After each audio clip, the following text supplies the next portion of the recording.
Hello everyone, and it's your girl Lena, and I'm working on another puzzle, and I am working on this one, and this one is for my mom. She knows I am a puzzle addict, and she asked me to work on one for her, and I wanted to make this video for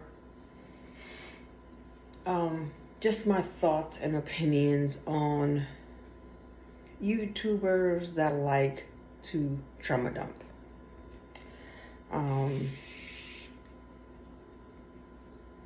And I like to basically lie, which is two different things, but they go hand in hand. So trauma dumping for me is when a YouTuber likes to put their own personal traumas on YouTube instead of seeking psychiatric or like a counseling, some sort of counselor, like things they should share with a counselor, psychiatrist, psychologist, instead of YouTube. That's what I feel like trauma dumping is. And some YouTubers will use trauma dumping to get donations or super chats. Now, with that being said, it's okay to get donations, like let's say if you go through some hardships, some extreme financial hardships where, let's say, you are going through a health crisis, and you have lost your job, you're not working, and you need to pay for rent, or your insurance won't cover the full cost of certain treatments, things of that nature. But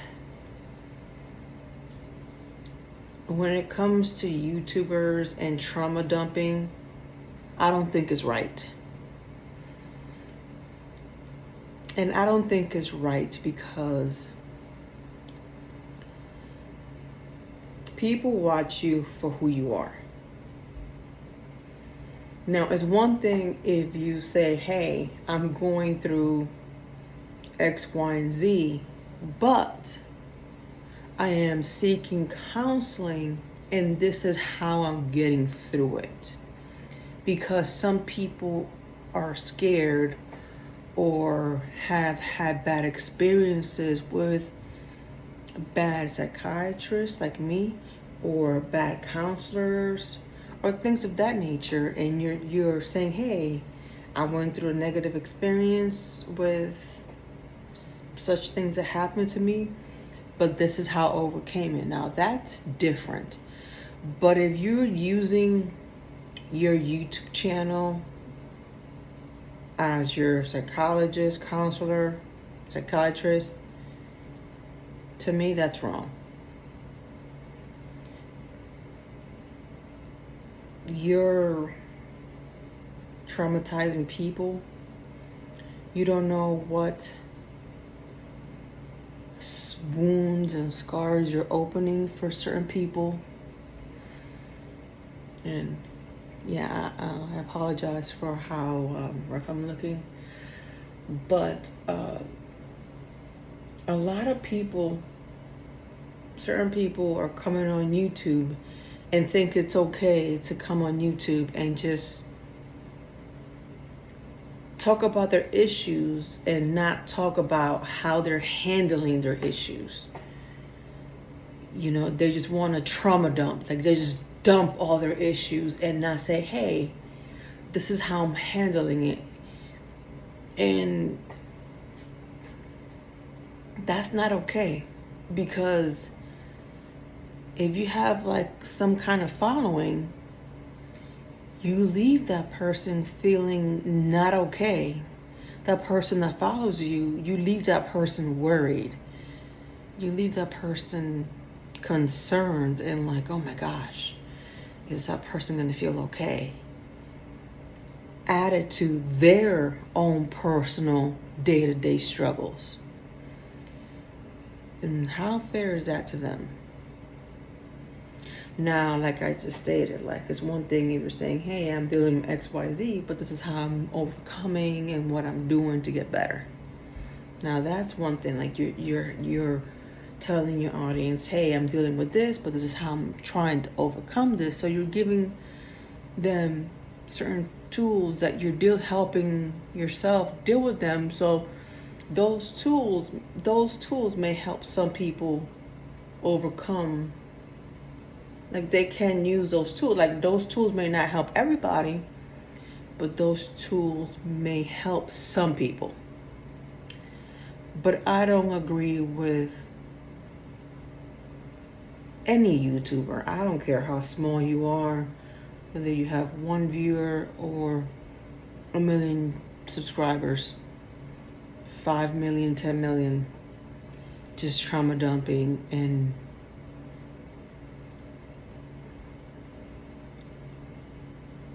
wanting sympathy and butt pats and just leaving them concerned about your well-being when they have their own day-to-day life situations going on, but all you care is about yourself. So you're leaving that viewer concerned about you and themselves. And that's what my main goal of this video is today. Let me know what you think about this video. You know, when I post my own health situation that I go through, you know, I try to educate people on my situation and just to educate people. And when I tell people about my weight loss path, I try to motivate people and say, hey, we all stumble, but you know what? As long as you get back on that train, because we all stumble and fall. And when it comes to our health, we need to be our own advocates and we need to educate ourselves. Don't go on, you know, it's one thing if you have a diagnosis and you look for more information, but don't self-diagnose yourself, because that's the worst thing you can do. But anyway, that's all for this video. And until my next video, talk to y'all later. Bye.